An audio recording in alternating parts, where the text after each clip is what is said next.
Hello guys and gals and fellow YouTubers. I'm going to do this video a little bit different because I had been watching one of the guys I've watched for a long time. He actually lives in the Philippines. His name is Mike. And he needs to come back to the States. I think he's been over there for 3 to 4 years, I believe. He has a great channel over there.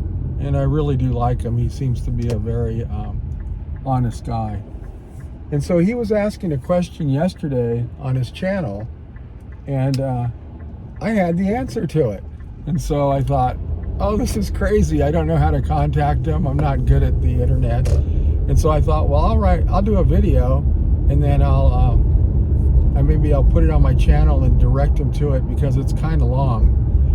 But really his issues is that he's coming out to Las Vegas, and he's going to be traveling around the country, and he's tight on his budget. I mean, he's really tight on the budget, and he's afraid, of all of the price increases that we've had in the period of time that he's been gone. And so he's wondering, what should he do? Is he going to stay at Motel 6s? It's not $19 anymore, and that's true. Is he going to have to rent a car? He knows that, but how does he do that? He has things that he has to take care of, and so he'll be here for approximately 2 months, and it can be very expensive. Even if you had a daily budget of say $200, and in 30 days that would be $6,000. Wait.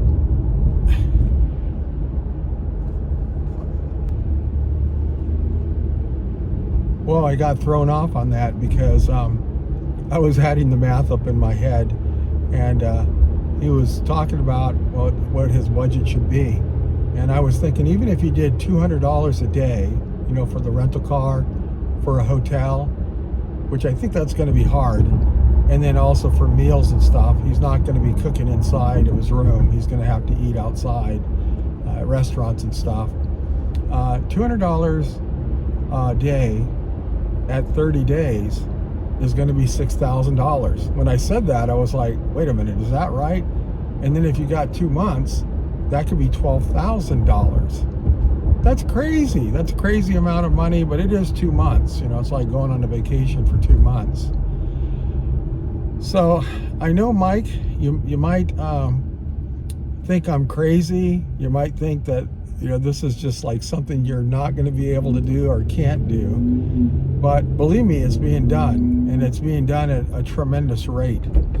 And what's happening is a lot of people are just being rent increased right out of their apartments, and they're moving into their cars. It's actually a big phenomenon that's going on in the United States.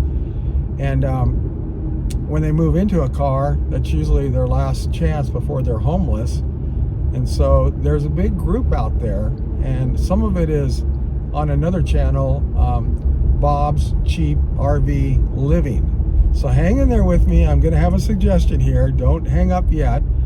But what my suggestion is, and what he had a suggestion there before of how you could live, comfortably, is he rented a van. He actually rented a U-Haul van. So he was able to get it on a special rate because, he was renting it on a monthly basis. And so same thing with you, you're going to rent it for 2 months. Now you solve a couple of problems by doing this. Number one problem you solve is your hotel room. That can be very expensive, and the monthly rent on a van is going to be a lot less. And then the second thing is in terms of being able to travel around. You said you were traveling, you had different places that you had to go. So you're in a van, so that's going to be easy to do that part. And then you have a place to sleep, obviously, but you have a place to relax and recreate. So what he did on one of his videos is he went to Walmart. He bought a cot, he bought a sleeping bag, he bought a little heater, he bought a a thermos, just trying to keep it as cheap as possible, so you're filling up with ice. And then he also had bought some storage for food, and he put it all in the back of this van. He actually built it out by just putting things around where they kind of had to go anyway. And then he used the van when he was up visiting his son in Alaska. I think you could do the same thing. You might not want to tell the U-Haul place that you're going to live in it, but more that you're going to be moving, and you're going to move to wherever the furthest point is, and make sure you can maybe have unlimited mileage on it. But the advantage to the van is that there's nothing in the back. It's a little bit smaller than your hotel room, but there's nothing back there. The second thing that he would recommend, that I would recommend, is that you get a monthly gym membership at 24-Hour Fitness. Now, my understanding is it's like $15 a month. If you want to use all over the state, then at different places it's something like $25 to maybe $40 a month. You'll have to check that part of it out. I'm not a member there, but the idea behind that is now you have a place to take a shower. There's also truck stops, that you can shower at too. And by having a place that you can shower, you can even do some workouts if you wanted to. You can make some calls. There's you might be able to use the phone and everything to make phone calls. But and then the last thing is to buy non-perishable foods. Foods that might just need to have water added to them. I remember when I was in college, I almost lived on raw men, and it was so nice, because you don't have to refrigerate it. That wasn't the reason I was doing it. It was just really to keep the cost down. And so this gym membership would make it so that you have a place to get out, go take a shower, relax. You can go check out your friends. Now, the last thing I wanted to talk about was where you're going to park. So they've got all kinds of places that people talk about that you can park for free. That's kind of the key, is to be able to park for free.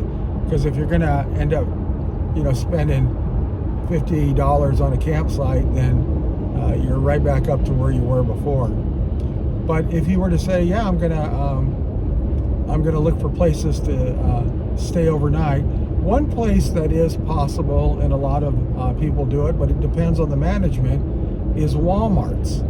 So a lot of people, what they do is they go on the Walmart, they say, I'm only going to be here overnight.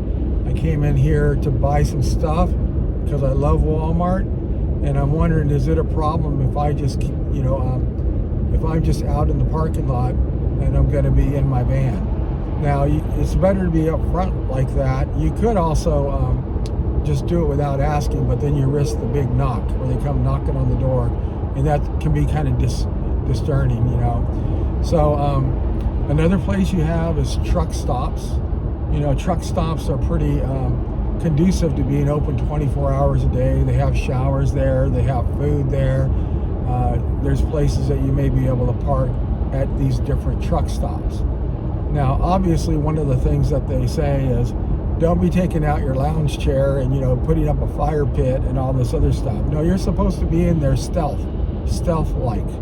So you may want to get a couple of, like a sun visor that they put on the windshield, and then also that you can cut them up and put them on the side windows. That way, it looks like it's just sitting there.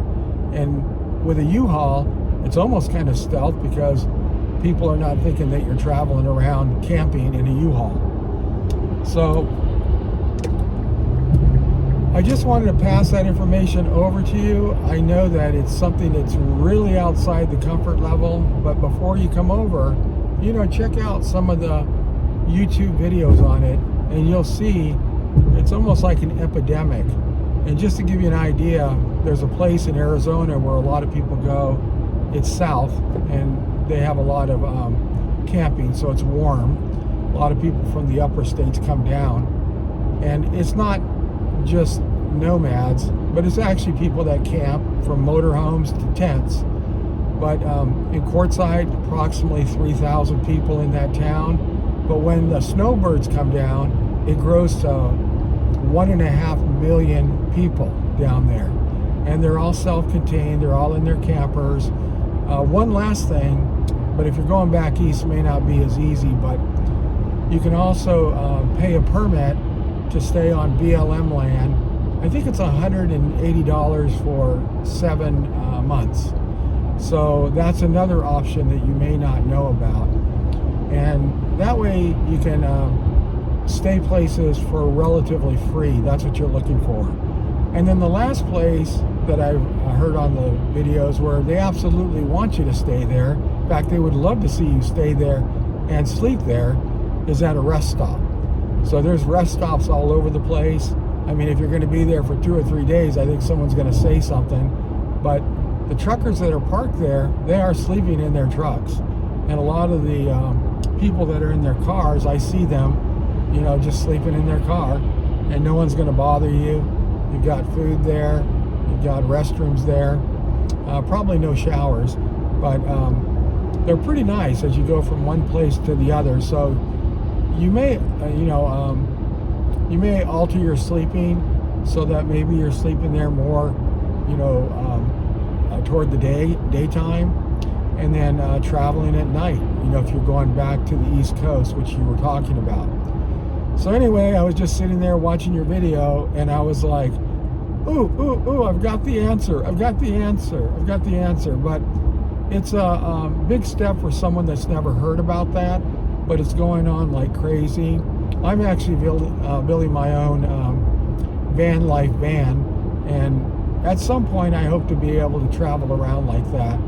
And so I watch you all the time. I appreciate you and your honesty on it, and I just wanted to make this video so maybe if somehow it gets to your eyes, then you'll know that somebody has an answer. And I think if you open your mind, you won't have to open your wallet as much. So I hope that helps. Thank you much, and have a great day.